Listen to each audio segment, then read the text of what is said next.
Here's something nobody in this space will say directly to your face. Your parents are not on your side, not financially, not when it comes to your future, not when it comes to your freedom, not when it comes to money, and I don't mean they hate you. I don't mean they're cruel. I mean something far more dangerous than that. I mean they are actively, quietly, lovingly building your cage right now, in your house, at your dinner table, with the advice they give you every single week. And here's what makes this the most terrifying thing you'll hear today. They don't know they're doing it. They think they're protecting you. They believe every word they say. They raised you on 7 sentences. 7 sentences that sounded like wisdom, felt like love, and worked like locks. By the end of this video, I'm going to give you all 7. I'm going to show you exactly what each one does to your brain, your bank account, and your future. And then, I'm going to give you the single key that breaks every lock at the same time. But I need you to stay with me, because sentence 3 is the one that's probably running your life right now. And sentence 6 is the one that's been destroying your finances from the inside without you ever seeing it on a single statement. Your parents didn't sit down one day and decide to hold you back. They did something quieter and more permanent. They handed you a script they got from their parents, who got it from theirs, who learned it from a world that needed obedient workers, not wealthy ones. And that script has been playing inside your head so long, you've stopped hearing it as their voice. You hear it as your own. That's the prison Machiavelli wrote about 500 years ago, not the one with bars and guards, but the one a man builds inside himself, out of the sentences he believed before he was old enough to question them. The most dangerous cage in the world doesn't lock from the outside. It locks from the inside, and you are holding the key. The question is whether you know which door it opens. Before we go through these 7 sentences, I want you to do one thing.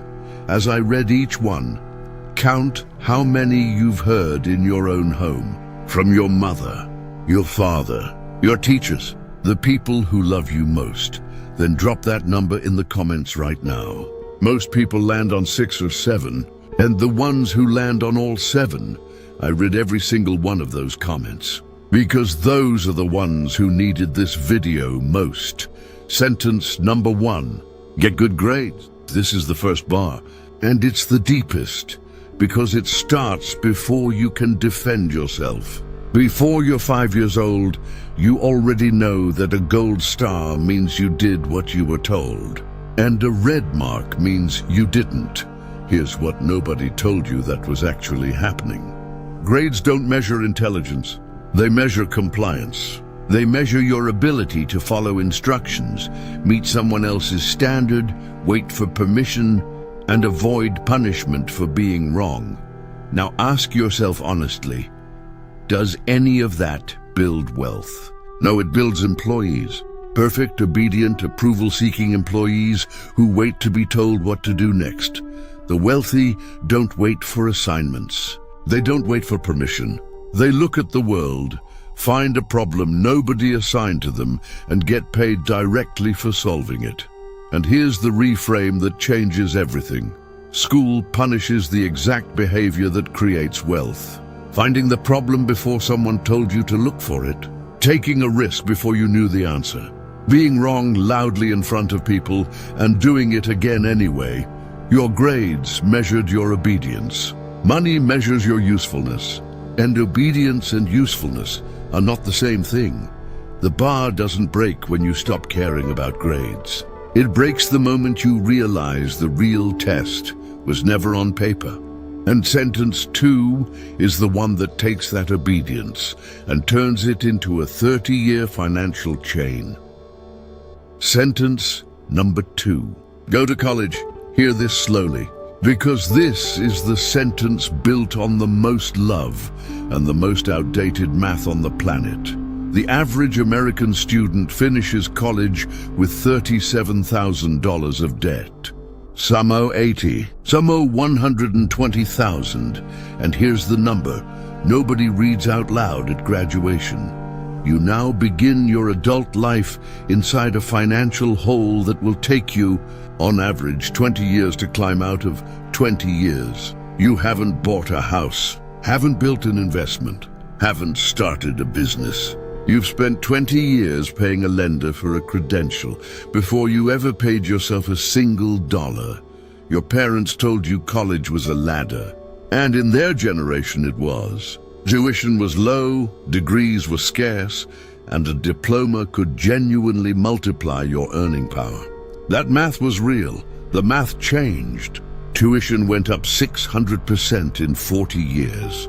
Wages went up 30. The ladder they're pointing at isn't there anymore. But the advice hasn't updated. Now here's the reframe, and this is critical. College isn't the enemy. Debt without leverage is the enemy. If you're buying a skill that compounds, medicine, engineering, law, anything the market will pay for at an increasing rate, that's leverage. That's a tool. Use it, but if you're buying a credential because you were told to, with borrowed money, studying something the market doesn't value, you just paid $100,000 for someone else's opinion of your worth. And while you were doing that, someone else your age took that same $100,000 in time and energy and built something that now pays them while they sleep. That's not a cautionary tale. That's the alternative that nobody put on the table, and sentence 3 is the one that waits for you after graduation. It sounds like a reward. It works like a ceiling. Sentence number 3, get a stable job. This is the sentence that ends the most dreams because it doesn't sound like a threat. It sounds like safety, but let me show you what a stable job actually is. Mathematically, you trade your hours, which are finite, non-renewable, and never coming back, for a fixed number that cannot grow faster than someone else allows it to. The day you stop showing up, the money stops. Every single week you rent yourself out, 1 hour at a time, and the rent is called a salary. That's not security. That's a subscription. You are the product. The company is the customer. And when the customer decides they need a different product, the subscription ends. The real cost isn't the job. The real cost is the ceiling, because a salary has one installed the day you accept it. And the only way to raise it is to convince someone else who has their own interests, their own pressures, their own agenda, to agree. The wealthy built a different structure. They don't sell hours. They build assets, investments, systems, content, products, things that generate value whether they're in the room or not. A job isn't inherently wrong. A job can be a bridge, a launch pad, a way to fund your first asset without borrowing. But the moment a job becomes the destination, the ceiling becomes the sky. And the day you realize you can't see past it is the day the real fear begins. But nothing on this list is as deceptive as sentence 4, because sentence 4 doesn't look like a trap. It looks like discipline. It looks like your parents did everything right. Sentence number 4. Save your money. I know. This one sounds responsible. This one sounds like the advice that actually makes sense. That's what makes it the most quietly dangerous sentence on the entire list. Here's the math your parents never ran for. Inflation. Every year your cash sits still in a savings account, it buys less. 3%, 4%, some years more. Year after year, your safe money is being taxed by time, silently, invisibly, without a single notification. Run that forward 20 years. The money you saved with discipline, with sacrifice, with actual self-control, has quietly lost 30 to 40% of its real purchasing power. Not because you did anything wrong, because you did exactly what you were told. You didn't lose it in a crash. You lost it by being too careful to let it grow. Here's what the wealthy understand that savers don't. Cash is a starting point, not a destination. The goal was never to accumulate money. The goal was to accumulate things that make money, assets, index funds. Real estate, a business that runs without you. Skills that multiply your earning power. Content that compounds in value over time.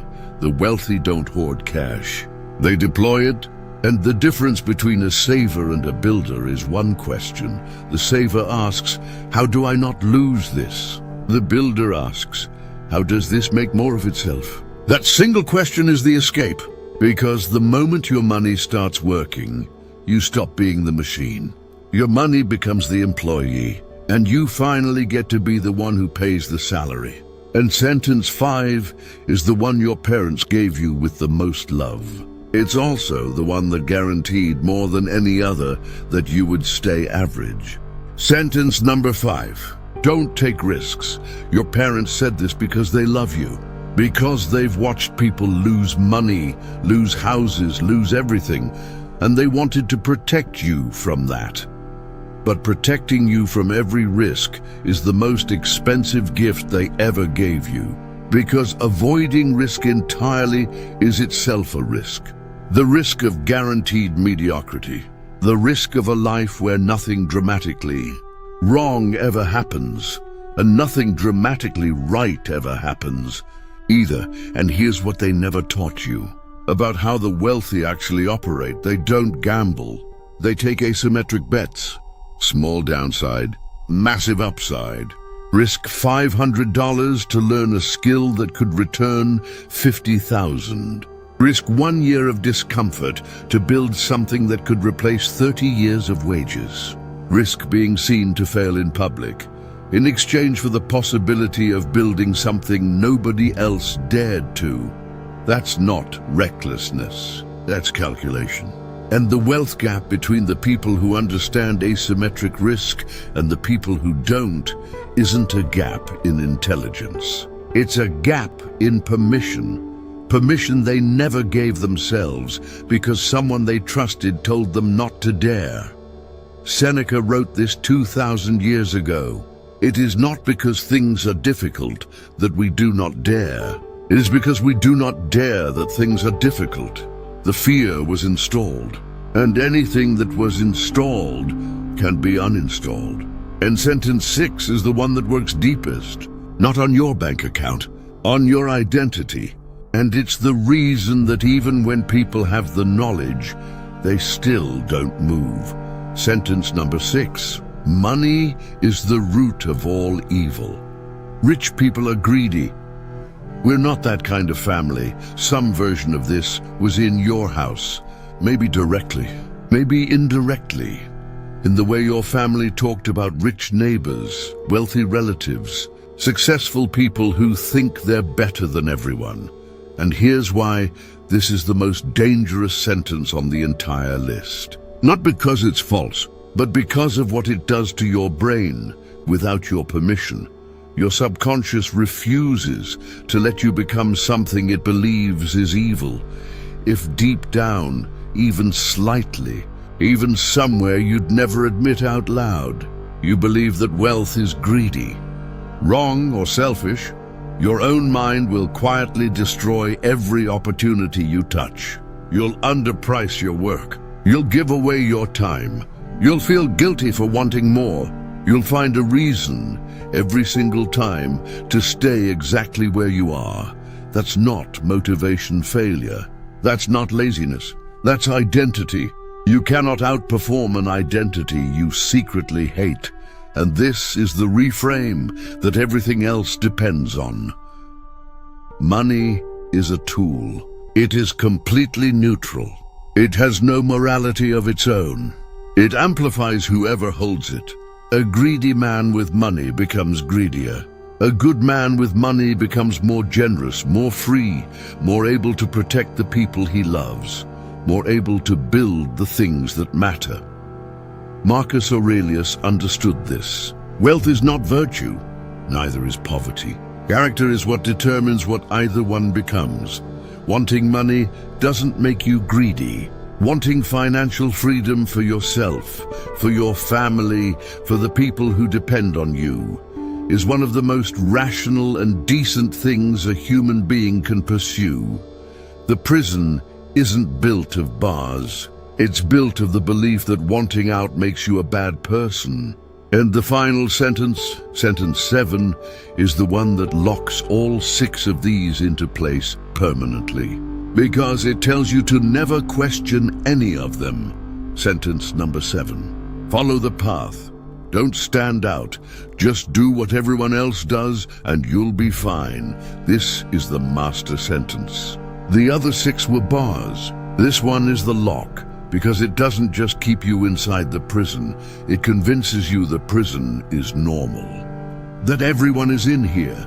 That the walls are just the way the world is. And here is the part that nobody says out loud. The part I need you to sit with. The path your parents pointed you toward was not designed to make you wealthy.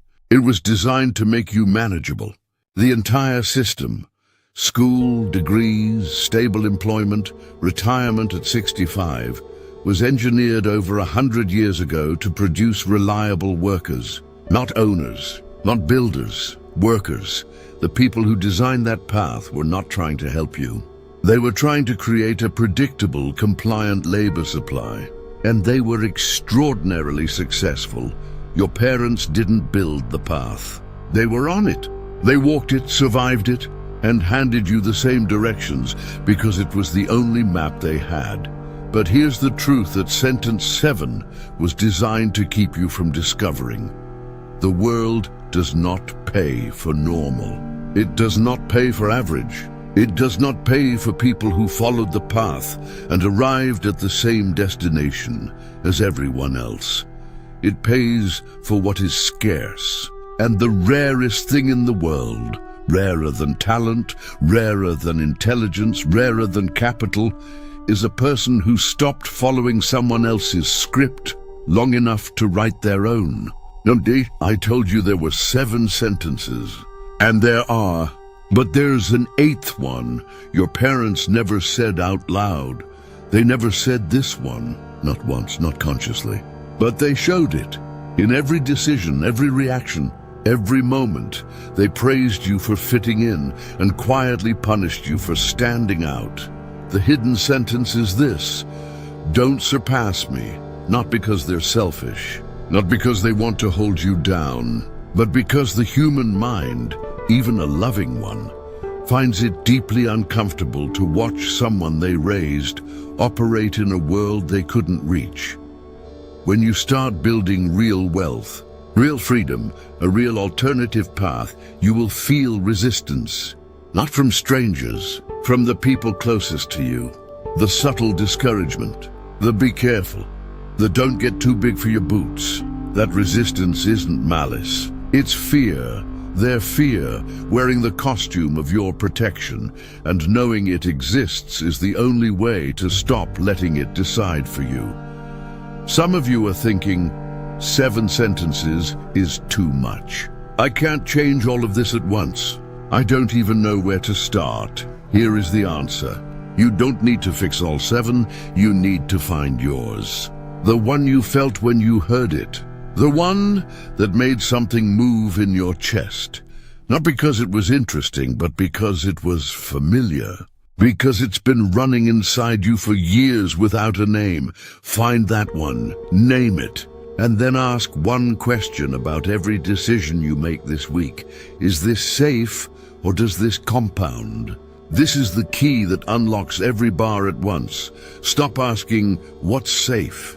Start asking, what compounds? Skills compound, assets compound, audiences compound, relationships compound, knowledge compounds. Every morning you wake up and ask that question instead of the other one, you are building something. And everything your parents accidentally built to hold you back is built on the one thing compounding destroys: time. You don't have to hate your parents to leave this prison. You just have to love your future more than you fear their opinion. They gave you the only map they had. Today, you drew a new one. Now do this one thing before you close this tab. Comment your number below. How many of the 7 sentences did you hear in your own house? Not because I'm asking you to engage, because the people who comment are going to see something in this comment section that people who don't comment will miss entirely. And I'll be in there. The next video is the blueprint itself. How to build your first compounding asset starting with nothing in 30 days. Subscribe now, because that one goes live this week. And if someone in your life has been hearing these sentences their whole life, send this to them. That one share might be worth